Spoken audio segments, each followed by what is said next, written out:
దేవుని ఘనమైన నామమునకు స్తోత్రములు. ఈ వాగ్దానం వింటున్న మీకందరికీ మన ప్రభువును ప్రియ రక్షకుడైన యేసుక్రీస్తు నామములో శుభములు, మా హృదయపూర్వకమైన వందనములు తెలియచేస్తున్నాం. ఈరోజు దేవుని వాగ్దానం యెహెజ్కేలు గ్రంథం 36వ అధ్యాయము 29వ వచనం. మీకు కరువు రానియక ధాన్యమునకు ఆజ్ఞ ఇచ్చి అభివృద్ధి పరుతును. ఈ వాగ్దానం వింటున్న మనందరి వెనుకడిలో మంచి దేవుడు నెరవేర్చునుగాక. ఆమేన్.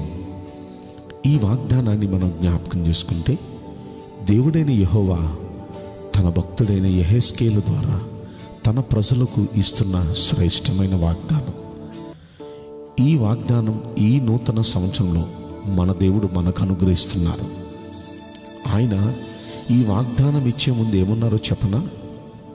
25వ వచనం మనం చూస్తే, మీ అపవిత్రత యావత్తూ పోవునట్లుగా నేను మీ మీద శుద్ధ జలం చల్లుతా, మీ విగ్రహముల వలన మీకు కలిగిన అపవిత్రత అంతయు తీసివేస్తాను అంటున్నారు.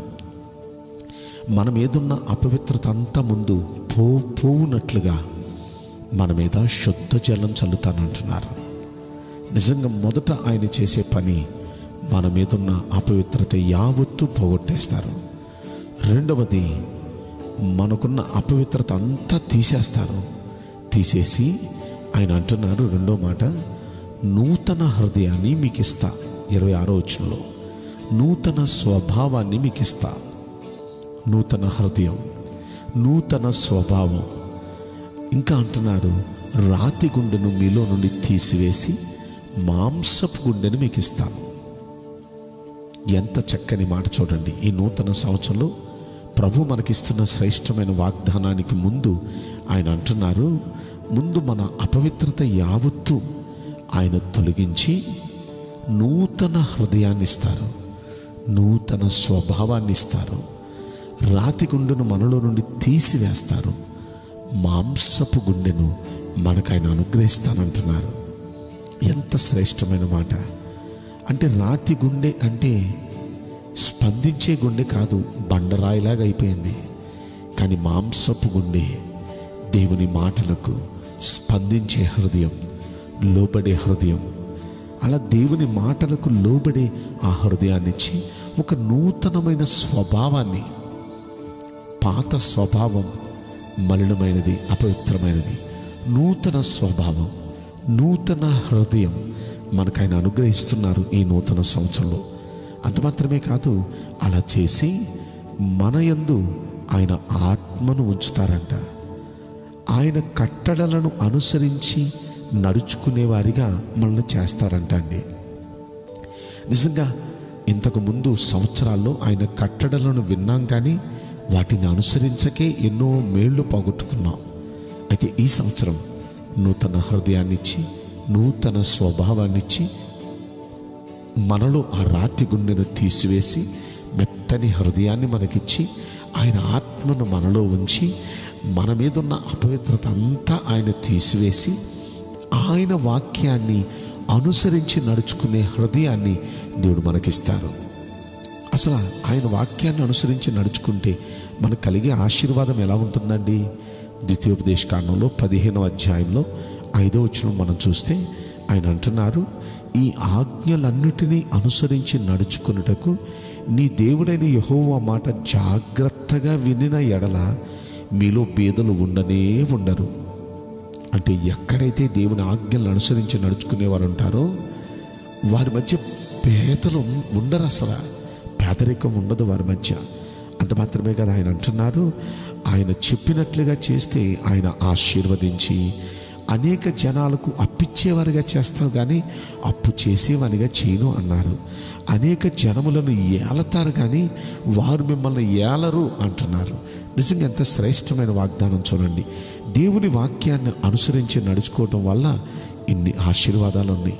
కనుక దేవుడు ఆయన వాక్యాన్ని అనుసరించి నడుచుకునేవారిగా చేసి ఆయన మనల్ని పేదరికం నుండి బయటపెడతారు. అంత మాత్రమే కాదు, అప్పిచ్చే ఇచ్చేవారిగా చేస్తారు. అంత మాత్రమే కాదు, ఏలుబడి చేసేవారిగా చేస్తారు. ఎంత శ్రేష్టమైన మాటలు! ప్రియ దేవుని బిడ్డలారా, ఇలా మనం ఆలోచించి మన చెట్లు ఫలములు, భూమి పంటను విస్తరింపచేస్తానంటున్నాడు ఆయన. ఒక్కసారి మనం ఈ వాగ్దానాన్ని మరొకసారి మనం జ్ఞాపకం చేసుకుంటే, కరువు అనే మాట రానియక మనకు ధాన్యం ఇచ్చి అభివృద్ధిలోకి తెస్తానంటున్నారు ఆయన. ఈ వాగ్దానం వింటున్న ప్రియ దేవుని బిడ్డలారా, మన పట్ల నెరవేరటానికి మనం చేయాల్సిన పనులేంటో మీరు విన్నారు. మనం ఆయన సన్నిధిలో ఆయనకిష్టమైన భక్తిని మనం చేయటం ప్రారంభిస్తే, ఆయనకు నచ్చినట్లుగా మనం జీవితం ప్రారంభిస్తే, ఇక నిశ్చయంగా దేవుడు చేసే పనులు మన మీద ఉన్న అపవిత్రతను తొలగించేస్తారంట, రాతి గుండెని తీసివేస్తారంట, మాంసపు గుండెను మనకిస్తారంట, నూతన హృదయాన్ని మనకిస్తారంట, నూతన స్వభావాన్ని మనకిస్తారంట. ఆయన ఆత్మ మనలో ఉంచి మనము ఆయన వాక్యాన్ని అనుసరించి నడుచుకునే వారిగా చేసి, అలా అనుసరించి నడుచుకునే వారికి ఏమేమి ఆశీర్వాదాలు ఇస్తావో అవన్నీ మనకిచ్చి సమృద్ధిగా మనకు మేలు చేస్తారు. కనుక ఈ వాక్యం వింటున్న మనందరి వెనుకడిలో ఈ విధంగా దేవుడు మనకు సహాయం చేసి మేలు చేయనుగాక. ఆమేన్. నేను మీకోసం ప్రార్థన చేయబోతున్నాను. పరిశుద్ధుడా, ప్రేమగల యేసురాజా, మీ పరిశుద్ధ బంగారు పవిత్రమైన నామమునకు నిండు మనసుతో కోట్ల కొలదిగా స్తుతులు, స్తోత్రములు, వందనాలు చెల్లిస్తున్నాం. ఈ వాగ్దానం వింటున్న ప్రియుల జీవితంలో దయచేసి ఈ వాగ్దానం నెరవేర్చి కృప చూపించండి ప్రభువా. కరువు అనేది రానియక వారికి ధాన్యం సమృద్ధిగా ఇచ్చి అభివృద్ధి పరుస్తానంటున్నారు.